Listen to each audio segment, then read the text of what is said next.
What is going on, guys? Marcus here with the Reformation Woodshop. Today I'm going to show you the hottest selling item on my Etsy store. Now you may be asking yourself, why would you do this? Won't people just copy you and steal your idea and sell it? Yeah, probably. But you know, now that the government's tracking every single dollar you ever make in your entire life, I'd like to make a little less so that they can't take as much, you know? So there's that. I'm gonna be showing you how to make the memory card stands that I designed as a problem solver for my wife. It turns out it was a good idea and people like them. Stick around to the end of the video so you can find out how you can win one of these for yourself. I'm gonna give all the ones I'm making the video away to viewers of mine, so make sure you're subscribed. Make sure you have the bell notifications on so you can know anytime I post a video. Let's get to it. All right, so the first thing that you're going to do is you're gonna grab a beautiful piece of scrap wood. This is a piece of juniper, and that's what I'll start with. So the dimensions of the memory card stand are gonna be 100% up to you and based on your needs. But for starters, I start out by ripping the scrap wood down to 2 inches. And now I'm gonna do that with all the species that I decide to make in this video today. 2 inches is a standard depth. The next cut you're gonna be making is the length of the actual memory card stand, and that is gonna be 3 inches. To achieve this cut, I set up a stop block on my miter saw, run all of the species of wood that I already cut, and just chop them one by one by one.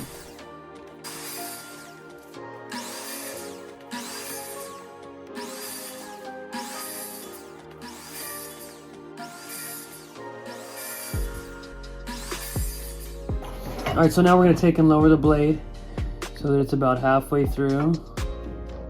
It doesn't have to be exact, so that looks good to me. Then you're gonna go underneath your table saw and change your blade to about 25 degrees. Now we're gonna take a chip off of the edge of each one, just so that it has a nice front chamfer.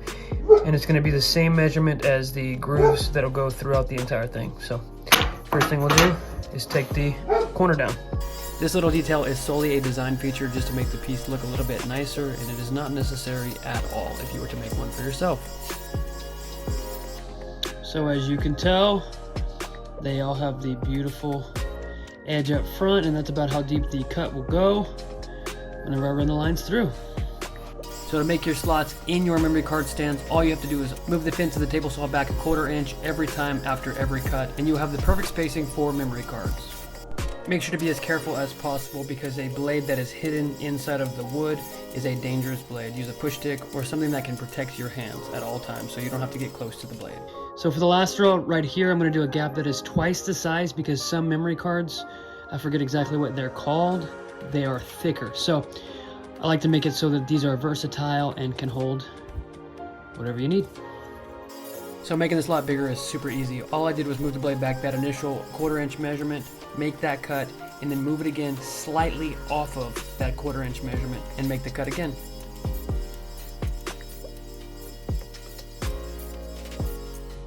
So that is it. That's all the cuts that need to be made. Obviously some sanding and oiling.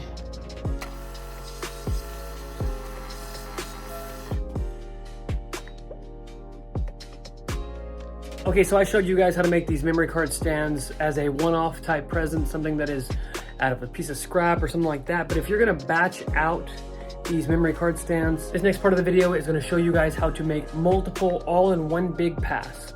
The process for making these is basically identical, except it's a little out of order. If you have a large piece of material, you can run and cut all the slots all at one time, and then take that piece of material to the miter saw and cut the memory cards out, and you will be done so fast. It's actually way easier to do these in bulk than it is to do with random pieces of scrap wood.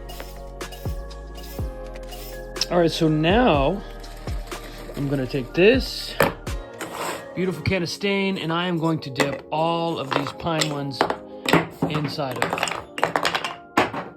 Instead of coating it onto them, I'm gonna dip them inside of it. If you wanna win one of these memory card stands for yourself, one of the ones I made in this video, all you have to do is go over to my Instagram right now, show me proof that you are subscribed to my YouTube with notifications on, and I will get your name, your address, all the information I need and send it to you. But you better hurry, because I'm only doing this while supplies last. I'm only giving away the ones I made in this video. Now that they've had time to drip a little bit, we'll wipe them dry completely.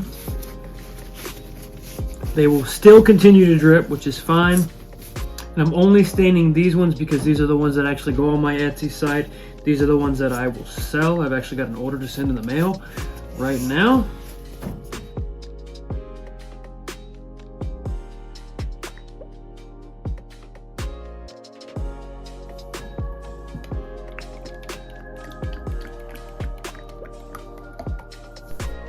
For all the hardwood PCs that I cut up and made into memory cards, I am only putting oil on them because stain would ruin them. So don't stain hardwoods, ladies and gentlemen. I'd like to just take this moment to say that Purple Heart is the most overrated wood on the planet, and Mesquite is the most beautiful wood on the planet, and it is super underrated. People don't use it. It's because it doesn't come in long board foot. It's impossible to get a straight run of because mesquite grows so fast that it twists.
When making these memory card stands, feel free to get creative and think outside of the box. You do not have to do all of the things I said to do in this video. You can make a memory card stand that is twice as big and has 3 times as many slats if you want to.